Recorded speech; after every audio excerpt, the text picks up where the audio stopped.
and welcome to my cabinet of curiosities, a collection of variety of mystic items just for you.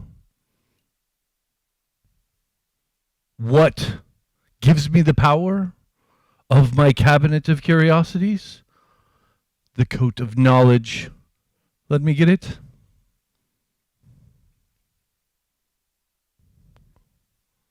Is it not beautiful? Is it not gorgeous? It flows. It does not wrinkle. Oh. It has just the right weight. Let me put it on. One moment. Oh, look at it. The way it captures the light. The way it flows over my shoulders. Oh, it cools me to the touch and gives me the knowledge of the ages. It has been with me on many a journey. One of my first journeys that it was on was through the jungles of Brazil.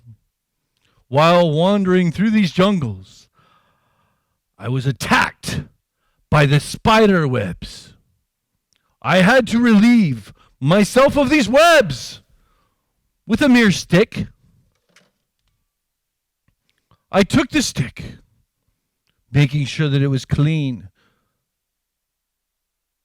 The spider webs have followed me. They are here. They are on my sign. They're on my bottle. But my stick will save me. It will save me. Because it attracts the spider webs and relinquishes them from my life. One more left. I must vanquish it. Oh, they are so evil. I hate them. They just attract all the time. Hold on. All right, folks. Hold on a second there. Let's just put a pause on that whole thing. My friend here, John, I guess we'll call him John, has a very interesting situation going on there. It all sounds like nonsense to me, but I will tell you that there is one particular thing about what he just mentioned the past, minute or so, that has some scientific principles applied to it, okay? He mentioned something about a spider silk, right? Now, spiders are great creatures. I like looking at them, but the spider silk nonsense is just kind of ridiculous. I imagine that the spider silk is probably tensile, that stuff you find on your trees, right? And you can do something similar at home. The science behind it has to do with electricity and electrons, okay? There's going to be a charge on one object and a charge on another object. Now I'm going to use a plastic bag that I cut up from earlier. Here's an example right here. And what we're going to do is deposit, or we're going to charge this side of it, all right? Just go ahead and grab yourself a cloth and just aggressively just kind of rub the cloth on your piece of plastic or your tensile, right? And as you do that, you are adding electrons to it or removing it. You're moving from one to the other, okay? This is going to charge this piece of plastic. Now, you can do the same thing with the balloon. Just give me a second. Hold on. It's going to work.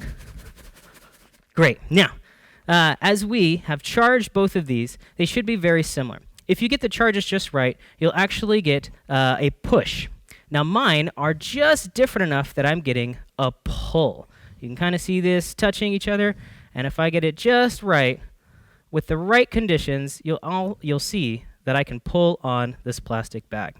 Now, you can do the same thing at home, like I mentioned. You can go ahead and charge one item, charge another item by either rubbing your feet on the carpet, so you build up a static charge, or rubbing this on your head, or rubbing it on a piece of cloth. And you can do the same science experiment with the stuff that you already have at home. Now, John has some very interesting drama, and I'd like to see how this carries out. So let's go back and see what John is doing. It saved me once again. So glad I had my stick. Now you might be wondering what else comes from the cabinet of curiosities.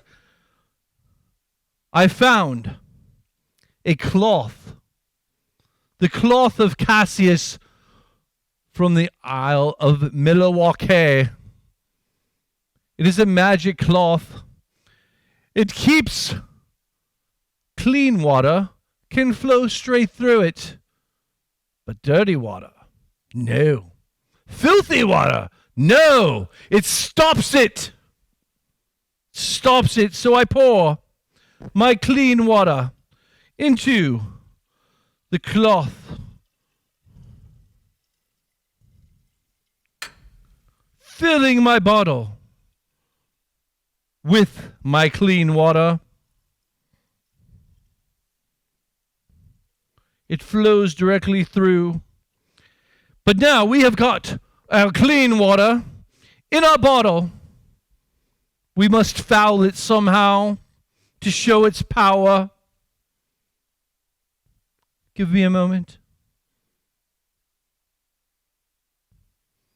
There it is. I have told it a dirty joke. It is now dirty. The water can now not pass through the cloth of Cassius. Whoa. I tell you. Let's pull that over to me. Hey, come back over here, folks. Come back over here. Let's pause on that one. That's pretty cool, right? But there's nothing really special about Cassius's cloth. Now, I assume, based on Cassius and Milwaukee, we're probably dealing with a cheesecloth.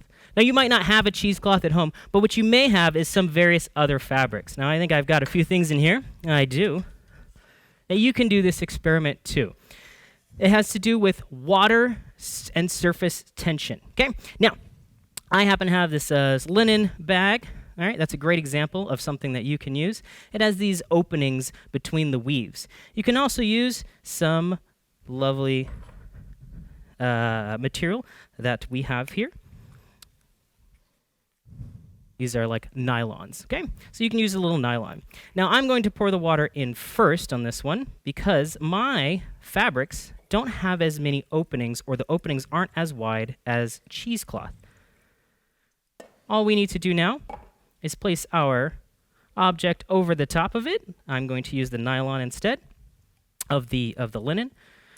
I'm going to hold it in place with a rubber band, and you can see we have a whole bunch of water inside of it. When we flip it over fast enough, only some of the water goes through the openings, and the rest stays inside of our vessel. You can do this with any vessel. You can do this with almost any types of linen, and to keep the water inside.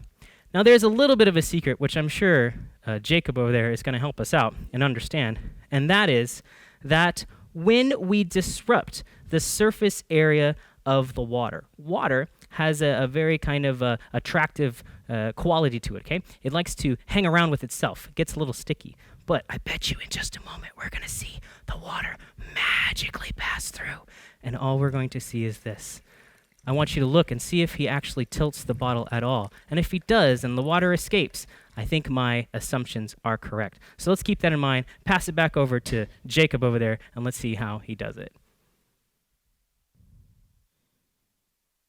The water has magically been filtered. It is stopped by the cloth of Cassius. Now, if I were to purify it again, by purifying it, I can make it go back to its pure state, where it will come back from the bottle, and I have again pure water, the gift of life. Now, what else can I find in my cabinet of curiosities? I remember a story. The story was of physics, of how things affect everything. There is a time when yet a small butterfly was to flap its wings and create a great storm across the ocean. I do the same today. Watch the news. You will see there is a great storm somewhere later this week from this mere butterfly. Now, what other wonders do I have before me? Oh my, I have the chain. The great chain. The claustrophobic chain of Sina. The claustrophobic chain of Cena looks simple, just an ordinary chain, but it hates to be confined. It hates to be confined and wants to go back to its master. So if I were to take the chain and merely drop a bit of it out, it will take off and go back from whence it came. From whence it came! From whence it came! All right, let's pause there for a moment. Hold up. So, interesting. That is actually a really cool thing that is happening right in front of our faces, okay? And that particular thing has nothing to do with what you can't see. What it has to do is with some scientific forces, okay? One of those forces is inertia. Let me see, I should have something in here to help us out. There it is. Wonderful. We have ourselves a chain. Now, this particular chain is made up of a series of beads, and it looks kind of similar to that one over there. Inertia has to do with things at rest, staying at rest, things in motion, staying in motion, okay? If we were to take this and just leave it like it is, the beads inside and the cup, it's going to stay at rest. If we begin to pull onto the beads, each of these beads is going to be in motion. It's going to influence the rest of the beads because they're all attached. So we have an object in motion staying in motion. Gravity is going to continue to do what my hand starts to do. I'm going to pull down, gravity will take over, and if we get it just right, we should see a continuous strand of beads. You can do the same thing at home using your own strand of beads and a cup. I recommend you trying different sizes of cups, different shapes of cups, trying it higher or lower to see how any of that works, and have a little bit of fun learning about gravity, inertia, and other forces that are being involved with our bead strand. Now, it's time to see what Jingleheimer has going over there in just a sec. See how it goes? Back from whence it came to its home until it is all gone. I tell you, it's magic. It's phenomenal. My cabinet of curiosities knows no bounds for its marvelous wonders. Now what else can I find within its bounds? One of my favorites. It warms my heart. It is a pipe from a famous cathedral of St. Florian. This pipe came from the organ, which was also destroyed in a great fire. But this pipe keeps the memory. If I am to heat this pipe, it will again give us its wonderful melodies of old.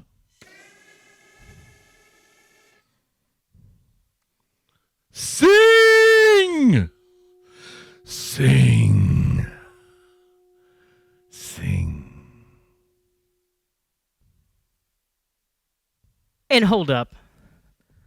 Hey, everybody. It's me again. Interesting. Yeah, patron saint of firefighters with an organ. That's great and a beautiful picture. However, what we just saw is not a result of like the songs being imbued within the pipe, but actually something to do with hot and cold temperatures and air movement. It's really, really cool. I actually like this one a lot. Let me see here. Found it. So we have ourselves a pipe. You can use pretty much any metal pipe that you have. The trick, or the best part of this pipe, is to have a screen inside of it, a mesh screen. Right, that mesh screen is going to be what we warm up with some heat. So let me go ahead and grab that heat. All right. When we add heat to the screen, it's going to warm up the air that's inside of the pipe. As it warms up the air that's inside of the pipe, we tilt the pipe up. Warm air goes in a direction. Do you remember which direction warm air goes? Up. That's right. Air travels up, leaving an empty space in the pipe. Cool air will come in from the bottom, get warmed as it passes through the screen, and continue to go up. As the air moves through, it vibrates the pipe. The vibrations make sound. So I'm going to do that right here with our pipe. Oh, I'm one-handed. Hang on, there we go. 3, 2, 1. Look, St. Florian's pipe. Hey, one more time.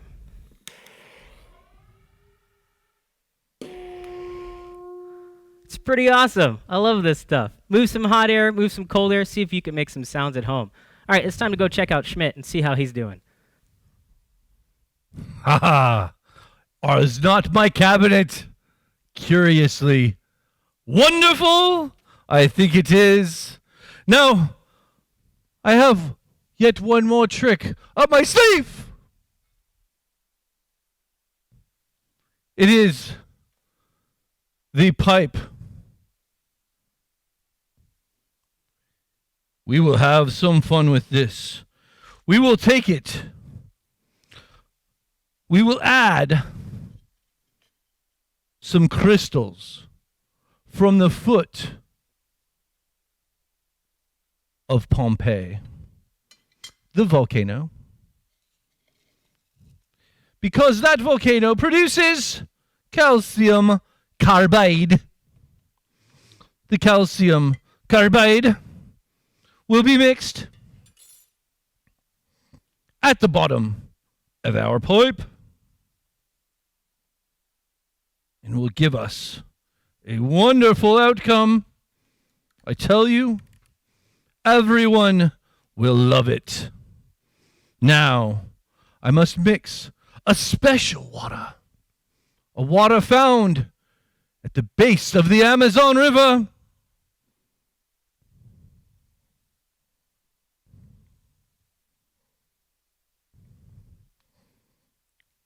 I call this pipe the pipe of Saint Jared Von Strain.